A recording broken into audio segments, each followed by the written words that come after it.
A paz do Senhor, meus irmãos e minhas irmãs, sejam muito bem-vindos ao nosso canal. É Tempo de Ensinar EBD, um canal exclusivo para os amantes da Escola Bíblica Dominical. Você aí do outro lado já me conhece, eu sou Adriano Recobelo, sou presbítero da Assembleia de Deus, aqui da Cidade Franca, no interior de São Paulo. Também sou professor da Escola Bíblica Dominical, ministro aulas também no CAPED, que é o Centro de Aperfeiçoamento Pedagógico da Escola Dominical. E hoje estudaremos mais uma aula da revista dos jovens.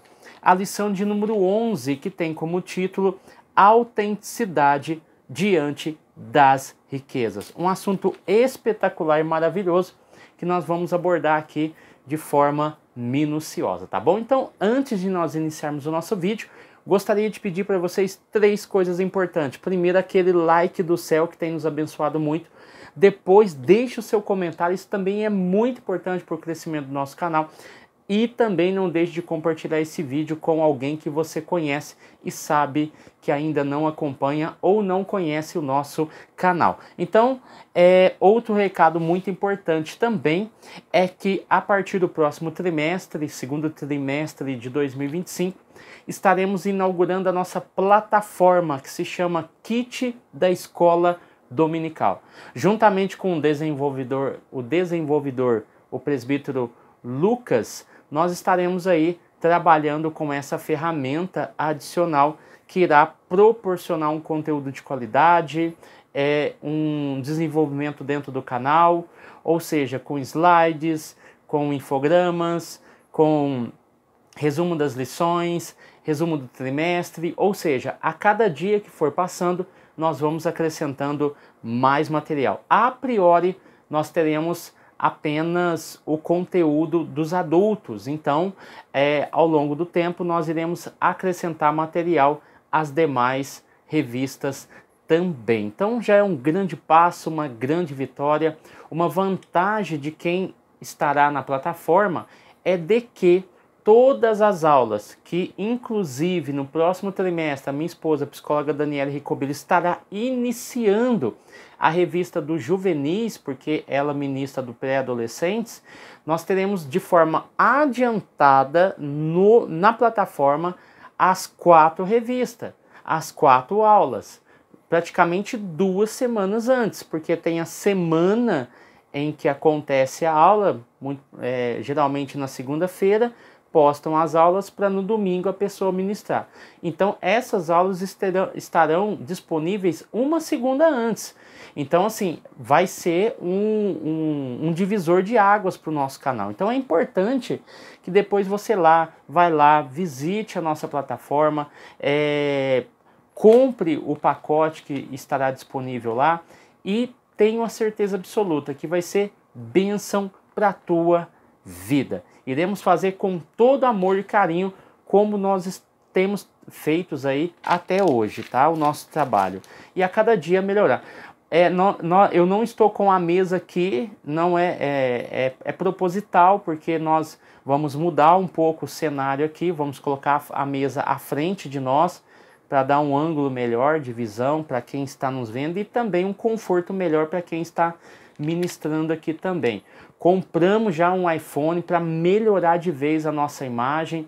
O microfone nós ganhamos aí do presbítero Caio, que nos presenteou com um microfone duplo, microfone sem fio, que vai assim elevar o canal a outro nível, a outro patamar. Fora o trabalho que nós vamos fazer, que vai agregar muito. É aos poucos, é com paciência, é com prudência, as coisas vão acontecer. Essa imagem que vocês estão vendo não é do iPhone ainda, eu preciso configurar ele, deixar ele bonitinho, certinho, para depois nas próximas aulas começarem a usar, tá bom? Então vamos lá para aquilo que realmente nos interessa aqui, a autenticidade diante das riquezas. O nosso texto principal vai dizer o seguinte, 1 Timóteo capítulo 6, versículo 9. Já quero ler na NTLH, que é a nova tradução da linguagem hoje, que diz assim, ó, porém, os que querem ficar ricos caem em pecado. Por que que essas pessoas que querem ficar rico caem em pecado? Pois elas são tentadas. Ao serem tentadas, e ficam presos na armadilha. Na armadilha do quê? Sendo que eles estão buscando a riqueza, a prosperidade. Na armadilha de muitos desejos tolos que fazem mal e levam as pessoas a se afundarem na desgraça e destruição. Essa é a tradução da NTLH. Então, você percebe que não há nenhum pecado em ser rico, mas na busca desenfreada pela riqueza, a pessoa acaba caindo em pecado, sendo tentado e ficando preso em grandes armadilhas. O resumo da lição: Deus abomina a ganância. O que é a ganância? É o desejo excessivo e insaciável. Isso é ganância por riqueza, poder ou outros bens materiais. Então, Deus abomina a ganância e o uso egoísta desses bens materiais. Então, é um vício que pode levar as pessoas a agirem de maneira imoral e prejudicial, tanto a si quanto aos outros. Percebam a gravidade do que é quando você busca as riquezas de forma desenfreada. Vamos aqui conscientizar sobre o perigo da ganância, explicar as responsabilidades sociais dos ricos e também compreender a necessidade da misericórdia e da bondade. Então, Tiago vai na interação, Tiago vai nos exortar quanto à questão da ganância e o uso egoísta dos bens materiais, entendendo que essas pessoas que são muito gananciosas, egoístas no uso dos bens materiais, elas não são bons mordomos dos seus bens.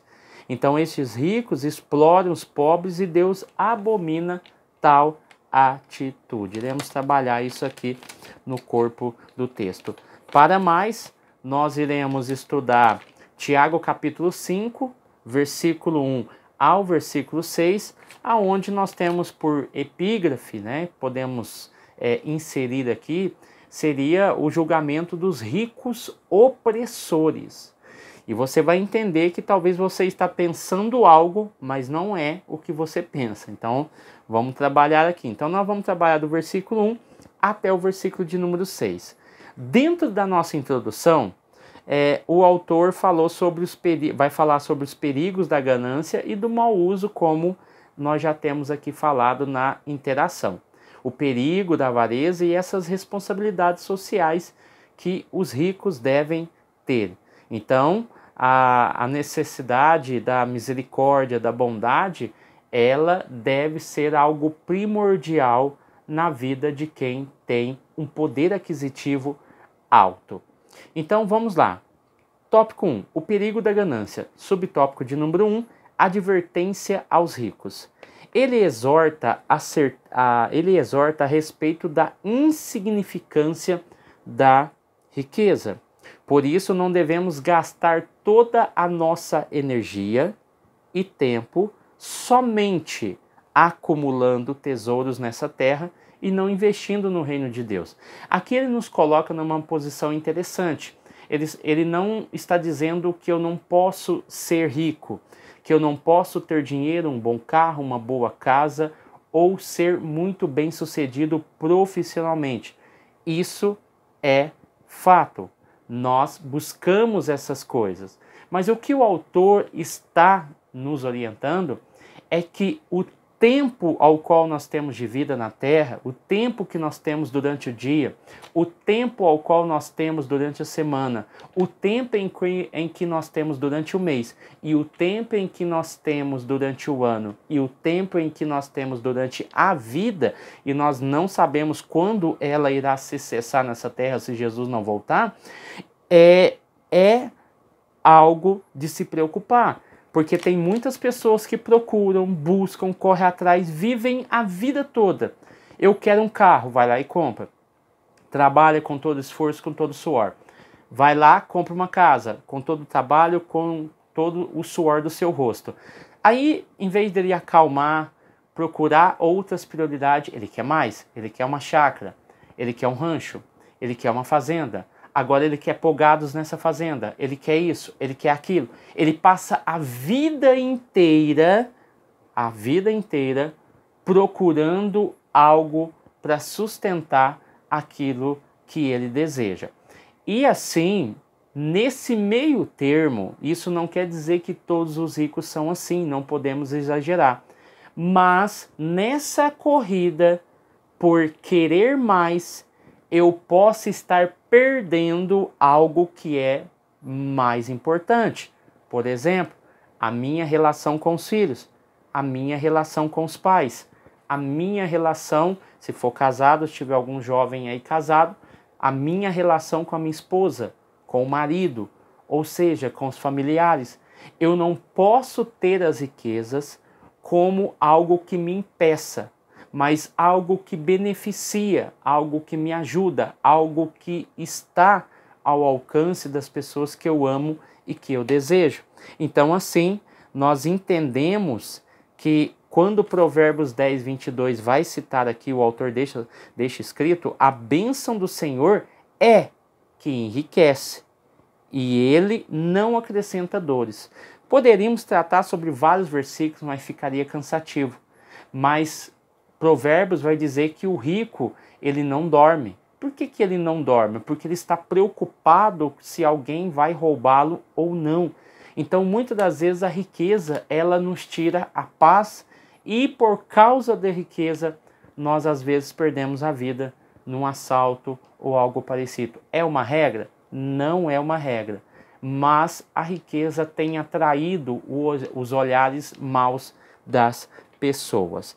Então, o autor está dizendo aqui que o problema é o amor ao dinheiro. E quando ele toma o lugar de Deus em nossos corações, e quando ele também, além de tomar o lugar de Deus, ele toma o lugar das pessoas no nosso coração.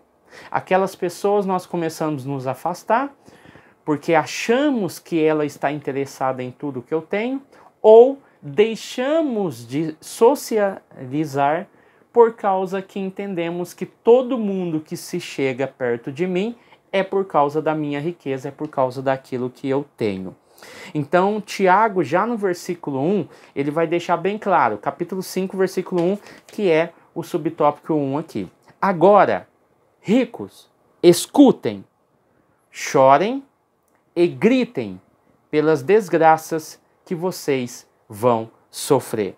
As palavras de Tiago parecem estranhas. Como é que ele fala que para os irmãos chorarem e gritarem pelas desgraças que eles vão sofrer? Aqui tem um detalhe muito interessante, que eu vou falar daqui a pouco, tá? Será que Tiago está falando para os irmãos ricos da igreja ou será que Tiago está falando para os gentios ricos? Calma. Em Efésios capítulo 4, versículo 13 ao 17, Tiago fala aos mercadores da diáspora que fazem negócios sem incluir Deus. É o que nós estudamos na aula passada, não foi? As pessoas que fazem negócios sem colocar Deus nos seus projetos.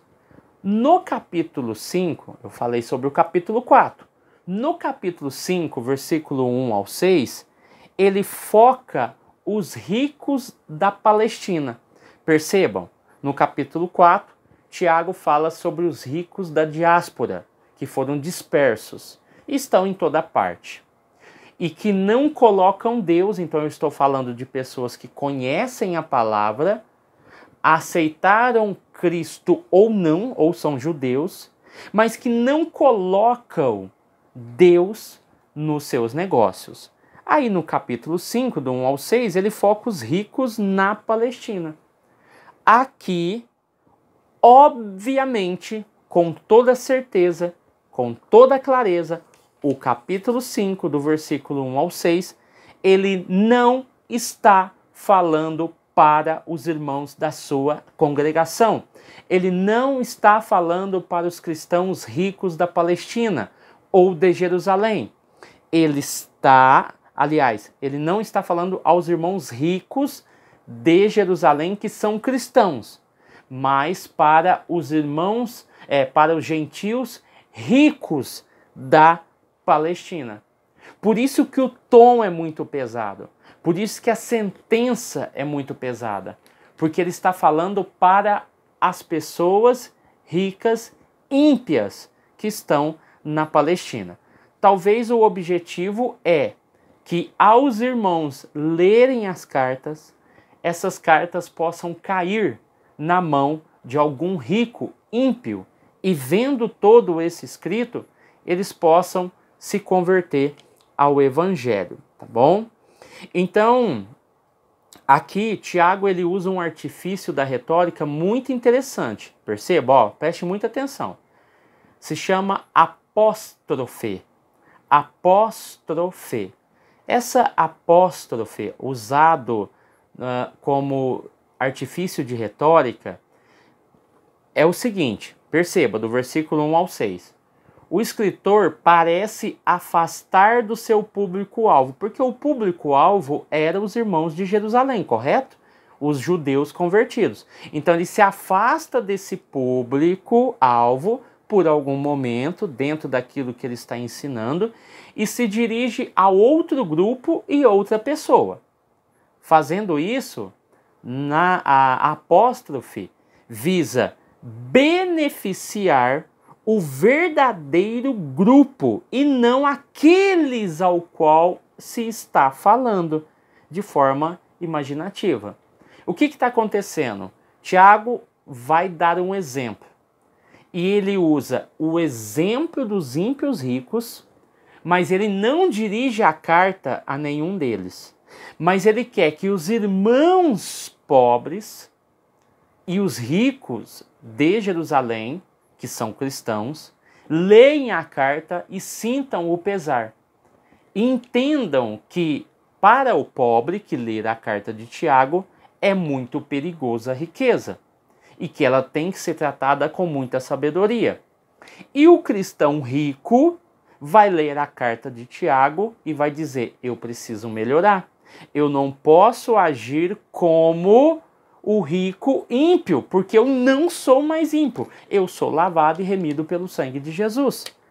Então o objetivo era encorajar os pobres e adverti-los em relação a essa inveja que eles podem ter em relação ao rico. Assim como aconteceu com Asaf.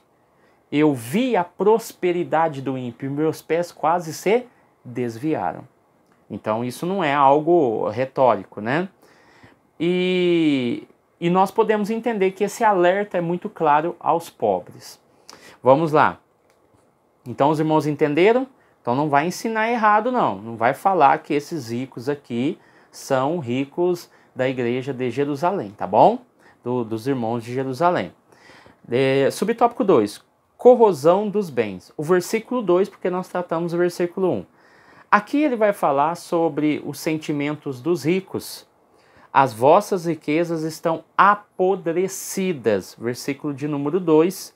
Tanto é que ele fala as vossas riquezas e as vossas vestes. Espera aí que a gente vai falar sobre isso. Então, são acumuladas sem nenhum propósito. Espera aí.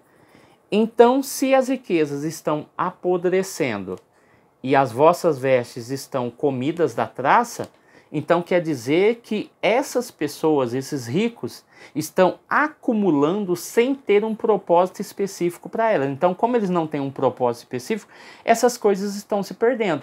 Então, se comprou, se fez isso ou fez aquilo, talvez seja por vaidade, talvez seja por status.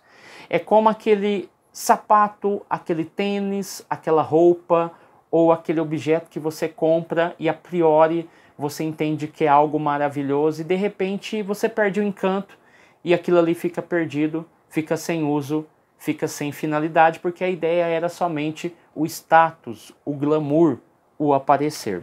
Então Tiago fala de uma forma profética aqui no versículo de número 2.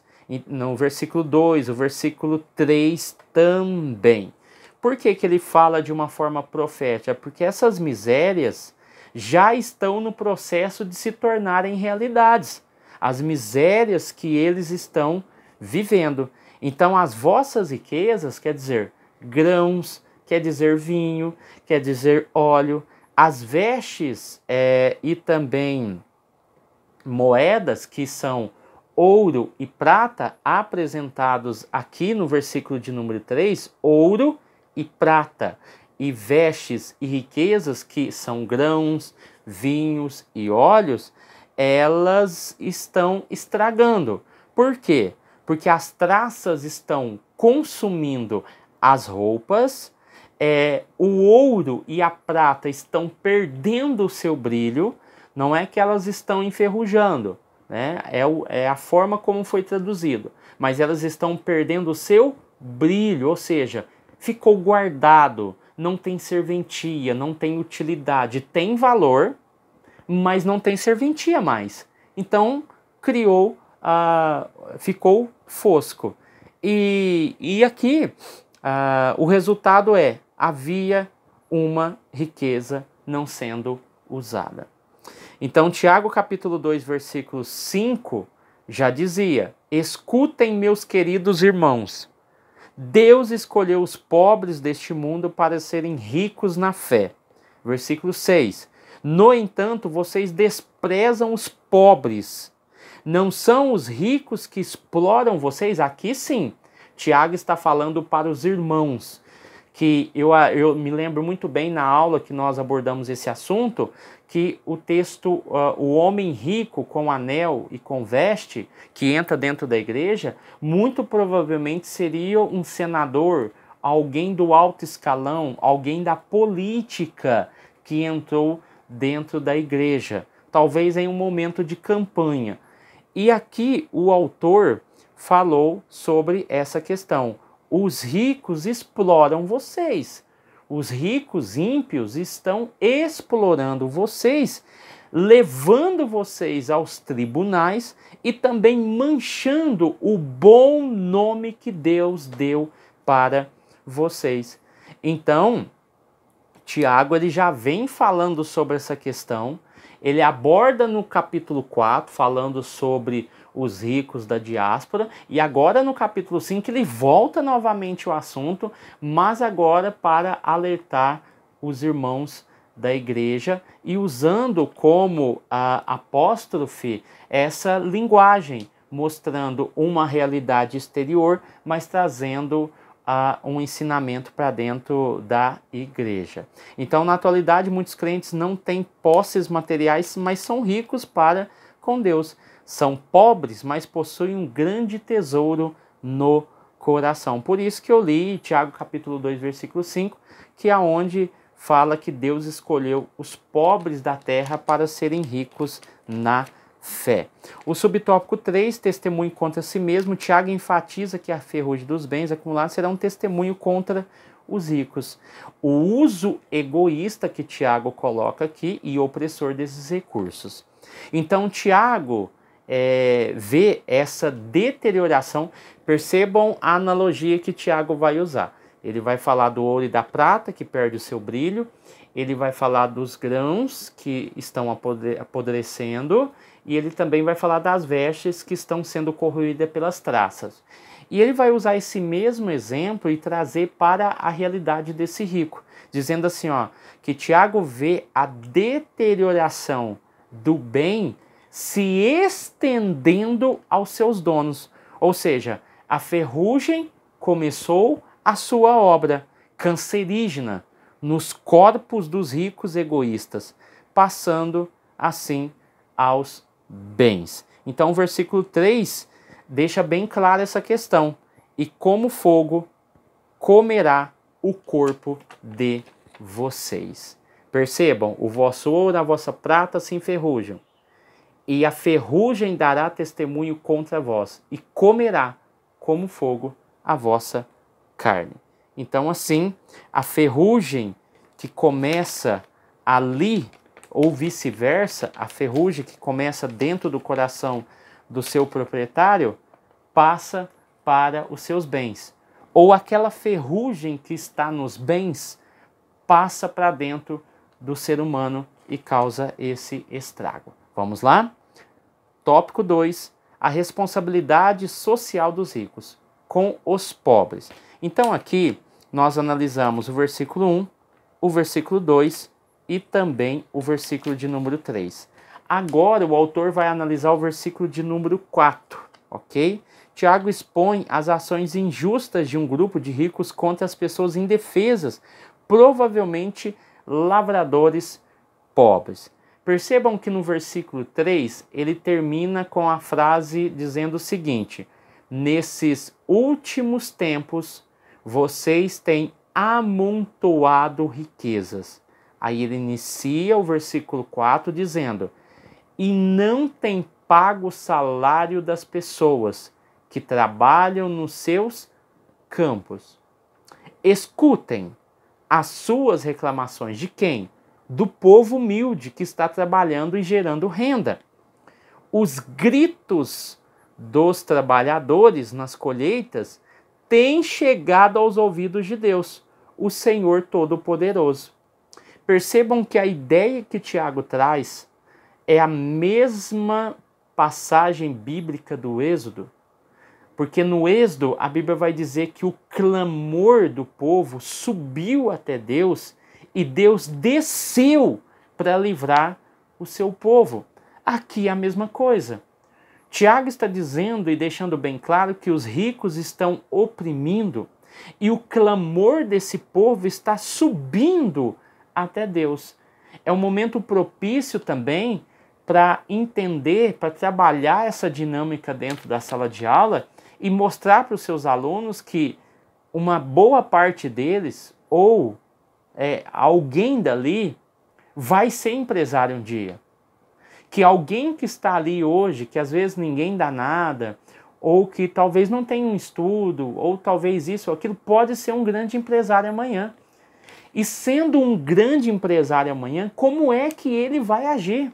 Ou se ele é um pequeno, se ele é um médio empresário, um grande empresário, um mega empresário daqui a uns anos, ou se ele já é, porque hoje nós temos aí adolescentes e jovens que já são autossuficientes financeiramente.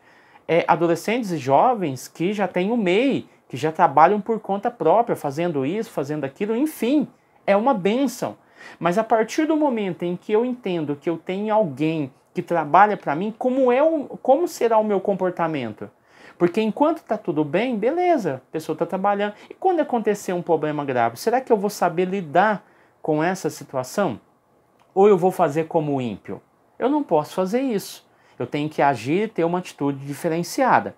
Então, Deus está tão... presta atenção nisso que eu vou falar. Deus está tão interessado na forma em que ganhamos e gastamos, quanto está com o montante em que ofertamos.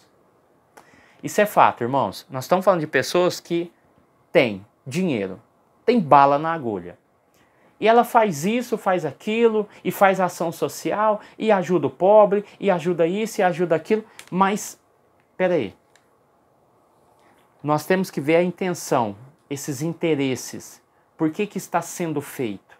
E outra colocação que eu coloquei aqui é que, em muitas das vezes, as pessoas que têm as posses, e rico é muito relativo, né? Eu posso me considerar mais rico do que o outro irmão meu, porque eu tenho isso, tenho aquilo, talvez o outro irmão não tenha. Mas o outro irmão que eu estou fazendo como referência pode ser mais rico do que o outro que está na linha da pobreza, por exemplo. Então, a ideia de ser rico, ela é muito contraditória e ela é muito ilusória. Porque a ideia de rico na sociedade é aquela ideia que você tem um jatinho, é o nível em que você tem um jato, um avião, você tem um carro de $500 mil, 1 milhão, você ganha mais de 100 mil por dia ou 50 mil por dia, então você pode considerar aí uma pessoa rica, ou milionária, ou bilionária. Mas fato é que a questão da riqueza ela é muito relativa. Tem gente que não tem nada na vida e tem um olhar altivo.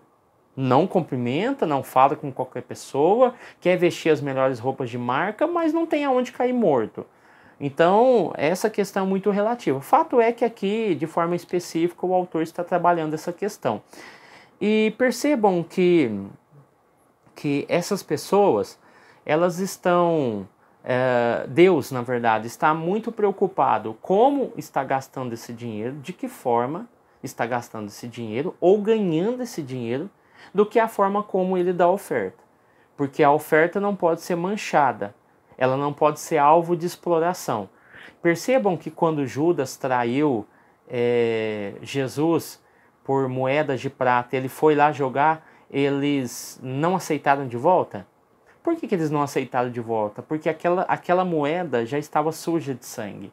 E eles deram um outro fim para elas, mas não quiseram aceitar. Fato é dessa forma. Às vezes a gente fala assim, mas o dinheiro é um dinheiro sujo, não sei o que, e se der para a igreja? Se a igreja souber que esse dinheiro ele vem de uma ação ilícita, de exploração de menor, exploração mesmo do próprio ser humano, a igreja não pode aceitar, ela tem conhecimento da situação. Então nós temos que tomar muito cuidado, senão acaba caindo na ganância. Percebam que o versículo 4, Deus condena e está condenando aqueles que se tornam ricos, não por meios legais, mas por meio da exploração. E isso tem muito, tá? Tem muito, mas muito. Pessoas que querem pagar pouco, aproveitar da situação das pessoas, aproveitar da condição das pessoas, aproveitar da fragilidade das pessoas, aproveitar da necessidade que as pessoas têm. E tem muitos patrões cristãos que estão nos envergonhando com atitudes que não deveria fazer. Mas todo mundo paga esse valor. Não, seja o diferencial. Seja o referencial. Pague um pouquinho a mais. Dê uma cesta básica. Dê um cartão alimentação. Irmão, isso não vai te quebrar. Isso não vai te alejar. Isso só vai te beneficiar. Você terá pessoas fiéis, pessoas responsáveis, que não terão a oportunidade de dizer aqui é igual todo lugar. Aqui é do mesmo jeito dos outros lugares. Patrão é tudo igual, é tudo egoísta, tudo mesquinho e tudo aproveitador. Não, você cristão, seja o referencial. Talvez para você R$100 não faça falta, mas para uma pessoa que trabalha o mês inteiro para ganhar míseros salário mínimo, um salário mínimo ou um salário igual na faixa daquilo que é proposto, faz uma diferença, irmãos. E ela, pode ter certeza, será eternamente grata por aquilo que você está fazendo. Então, tente ajudar, pode ter certeza, Deus vai abençoar esse homem de Deus, essa mulher de Deus que fizer isso. Deuteronômio capítulo 24, versículo 14. Pensa que isso daqui está restrito somente no Novo? Não. Velho Testamento também. Versículo 14 do capítulo 24 de Deuteronômio. Não explore o empregado pobre e humilde que é pago por dia. Né? Naquela época era pago por dia. Tem serviço que é pago de 15 em 15 dias, tem serviços que são pagos mensalmente. Seja israelita, seja estrangeiro que mora na cidade onde você vive. Ou seja, independente se é estrangeiro, independente se é israelita, cumpra com o seu papel, não explore, pague a sua diária. Olha o que o versículo 15 vai dizer. Pague o salário dele no mesmo dia. Aqui é no mesmo dia. Chegou a quinzena? Pague o salário dele. Chegou no pagamento? Pague o salário dele. O pagamento é uma vez por mês? Pague no dia certo. Não tem esse negócio, eu vou pagar amanhã. Você não sabe. Olha o que o texto vai dizer. Pague o salário dele no mesmo dia, antes do pôr do sol. Pois ele é pobre e espera ansioso pelo dinheiro. Se você não pagar, ele não vai te processar. Sabe o que ele vai fazer? Ele vai fazer uma coisa pior. Ele gritará a Deus, o Senhor, contra você. E você será culpado de pecado. Não é processo, é coisa pior. Ele invocará a Deus e Deus o tomará você como culpado de pecado. Irmãos, fantástico. Se todo patrão lesse a Bíblia, as coisas seriam melhores. Pode ter certeza, irmãos. Vamos lá. Então aqui, a responsabilidade social dos ricos, subtópico de número 1, com os pobres. Aqui fala sobre o acúmulo desonesto. O versículo 4, Tiago expõe as ações injustas de um grupo de ricos contra as pessoas indefesas. Aqui o autor vai falar que esses ricos colocam essas pessoas em prisão por não pagarem dívidas, por não cumprirem com as suas responsabilidades, ou seja, tomam seus filhos, e nós temos exemplo na Bíblia de momentos em que havia uma dívida, então o credor foi lá buscar os filhos. Outra situação foi Jesus falando de um homem que devia muito, pediu perdão ao seu senhor perdoou. Aí depois ele foi lá para um rapaz que devia menos do que ele devia para o senhor, começou a esganar ele, torceu o pescoço dele no meio da rua. Aí o senhor ficou sabendo, chamou ele e falou assim: eu te perdoei uma dívida que era maior do que essa que você está cobrando. E eu te perdoei, por que você não perdoou? Aí Jesus vai e traz a lição, a aplicação pessoal. Então vamos lá. Então esses atos de injustiças não serão perdoados. Subtópico 2. A responsabilidade com a simplicidade. O versículo 5, porque tratamos o versículo 4, descreve uma vida de luxo e futilidade dos ricos. E eles estão negligenciando o sofrimento alheio, enquanto eles estão deliciosamente vivendo sobre a terra, se deitando, enchendo seu coração e aproveitando a vida na maior farra, porque nós estamos falando aqui de ricos que não eram cristãos. Então eles estão negligenciando o sofrimento alheio. Eu bato palma para empresários, para pessoas de negócios que reconhecem a fragilidade humana, a condição humana, e às vezes ajuda com uma cirurgia, às vezes ajuda com roupa, com alimentação. Eu não posso negligenciar isso, falar que não existe. Existe, mas em sua grande maioria é uma utopia. Subtópico 3. A responsabilidade com os indefesos. Acumular dinheiro às escondidas, explorar empregados e viver regaladamente são atitudes que não escaparão do olhar de Deus. Os ricos a quem Tiago se refere levavam os pobres aos tribunais devido a agir. Percebam que ele não está falando dos irmãos da igreja, os ricos a quem Tiago se refere. E ao que tudo indica, deixaram de pagar o salário, privando-os do sustento. Capítulo 5, versículo 5. Vocês têm tido uma vida de luxo e prazeres aqui na terra, e estão gordos, como gado pronto para o matadouro ou pronto para o abate. É assim que Tiago mostra a realidade, o espectro dessas pessoas ricas.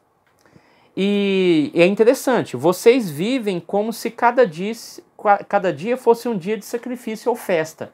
Essa é a realidade, é o pensamento de Tiago concernente ao seu texto. Hoje poderíamos dizer, você vive um dia como se fosse o último dia da sua vida, como se não houvesse o amanhã. Então é festa, é bebida, é comida, é mulheres, é tanta coisa, é orgia. Vocês vivem a vida como se não houvesse o amanhã. E enquanto vocês estão gastando, aquela pessoa a quem você está trabalhando para você, você deixou de pagar. Você falou assim, eu pago ele amanhã. Amanhã, se der tempo, eu pago ele. Hoje não deu tempo porque os meus negócios me atrapalharam. Hoje eu tive que fazer muita coisa, então não deu tempo de pagar. Então isso é muito complicado. Seus corações, percebam, o que Tiago quer dizer aqui? Que os seus corações estão nutridos de estupidez imbecilidade, orgulho e insensibilidade. Seus corações estão entupidos desses termos aqui.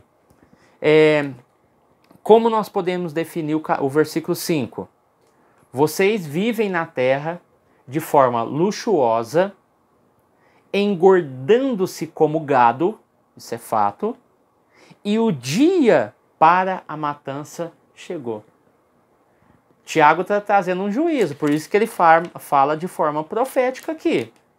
Vocês estão engordando igual gado, vocês estão gordos, fortes, e na verdade vocês estão se preparando para a própria matança. Vocês precisam pagar com a sua vida. Tiago é muito profundo. Tiago parece que até ele está irado em falar assim. Ele está, na verdade, o termo irado está condicionado à forma como ele vê isso. Ele não aceita essa situação, ele não consegue enxergar isso mais e ver essa realidade. Ele tem pavor de ver isso acontecendo no seu tempo. Então ele vai dizer, olha, vocês precisam pagar com a sua própria vida, pelo deleite cruel. O deleite é cruel. Por que é um deleite cruel? Porque custou a vida de suas vítimas, que eram seus trabalhadores, que eram seus empregados, que eram vítimas de uma opressão social e judicial. Percebam que perigo? Tópico 3. A necessidade de misericórdia e bondade. Uso sábio dos recursos. Precisamos aprender a usar os nossos recursos positivamente, servindo a igreja do Senhor e dando um bom testemunho aos que estão de fora. A sabedoria na gestão dos recursos implica discernimento para identificar oportunidade em que nossas contribuições possam causar maior impacto. Isso é importante, irmãos. A gente está falando de riqueza. E pare e pense. Reforce isso em sala de aula. Quando chega a ceia do Senhor, e a gente está falando aqui de gestão de recursos, está falando de um processo de planejar, organizar, um processo de liderar, de controlar esses recursos que nós temos para alcançar as nossas metas. Ok, então eu tenho um recurso. Só que aonde eu estou empreendendo esses recursos? O pouco que eu tenho, o pouco que eu ganho ou o muito que eu ganho? Uma coisa que você pode reforçar em sala de aula é justamente essa questão. As ofertas missionárias, os dízimos, a assistência social, o trabalho filantrópico, a preservação ambiental. São questões que você pode aí reforçar com os seus jovens. E percebam que na ceia do Senhor, a maioria das igrejas tem o hábito, o costume, a realidade de trazer mantimentos. Trabalhe com eles, cada um levar 1 litro de óleo, cada um levar um sabonete, cada um levar um pacotinho de feijão, cada um levar um pacotinho de açúcar, cada um deles levar, por exemplo, um fardinho de papel higiênico. Ou seja, estimule esses jovens a não serem egoístas e serem insensíveis com a necessidade do outro. Porque da mesma forma como eles estão insensíveis à realidade do outro, que está muitas das vezes dentro da igreja, imagine quando eles começarem a ganhar dinheiro. Eles vão dizer, mas eu suei, mas eu trabalhei, o dinheiro é meu, se alguém quiser, alguém que corra atrás. Se tornando pessoas mesquinhas, orgulhosas, presunçosas, com o nariz em pé, achando que somente ele merece algo. Então, trabalhe essa questão, fale a partir dessa aula, olha, na próxima ceia, cada um de nós aqui vai propor no coração em trazer algo para a ceia, ou você define algo. E você estimule também esses jovens a dar o dízimo, a ofertar na obra missionária, pega o carnezinho, ou seja, trabalhe isso daí. Isso é muito importante, você está formando os seus alunos. Subtópico 2, ajudando os necessitados. Ele vai citar aqui Tiago capítulo 1, versículo 27. Para Deus, o Pai, a religião pura, ou seja, é para Deus, não é para o homem. A religião pura e verdadeira é esta: ajudar os órfãos, as viúvas, nas suas aflições e não se manchar com as coisas más desse mundo. Lado pessoal, particular, não se contaminar com o mundo, mas também, por outro lado, ajudar órfãos e viúvas nas suas necessidades. Doar alimentos, oferecer abrigo, suporte financeiro, envolver-se inicialmente, iniciativas que busquem erradicar a pobreza e a injustiça. Perceba que você tem uma gama de situações que você pode trabalhar com eles. A provisão de apoio emocional e espiritual também faz parte da questão da misericórdia. Promovendo a justiça social, a generosidade e a misericórdia são ferramentas para promover o caráter de Deus na vida dessas pessoas, desses jovens. Amém? Coloque um projeto para ser trabalhado em sala de aula e daí você consegue tirar esse orgulho, esse egoísmo, essa ganância e traga o amor, a misericórdia, a bondade, a fé e também a compaixão. Amém, meus irmãos? Deus abençoe você, sua casa, sua família. Fique com Deus e até o próximo vídeo, em nome de Jesus.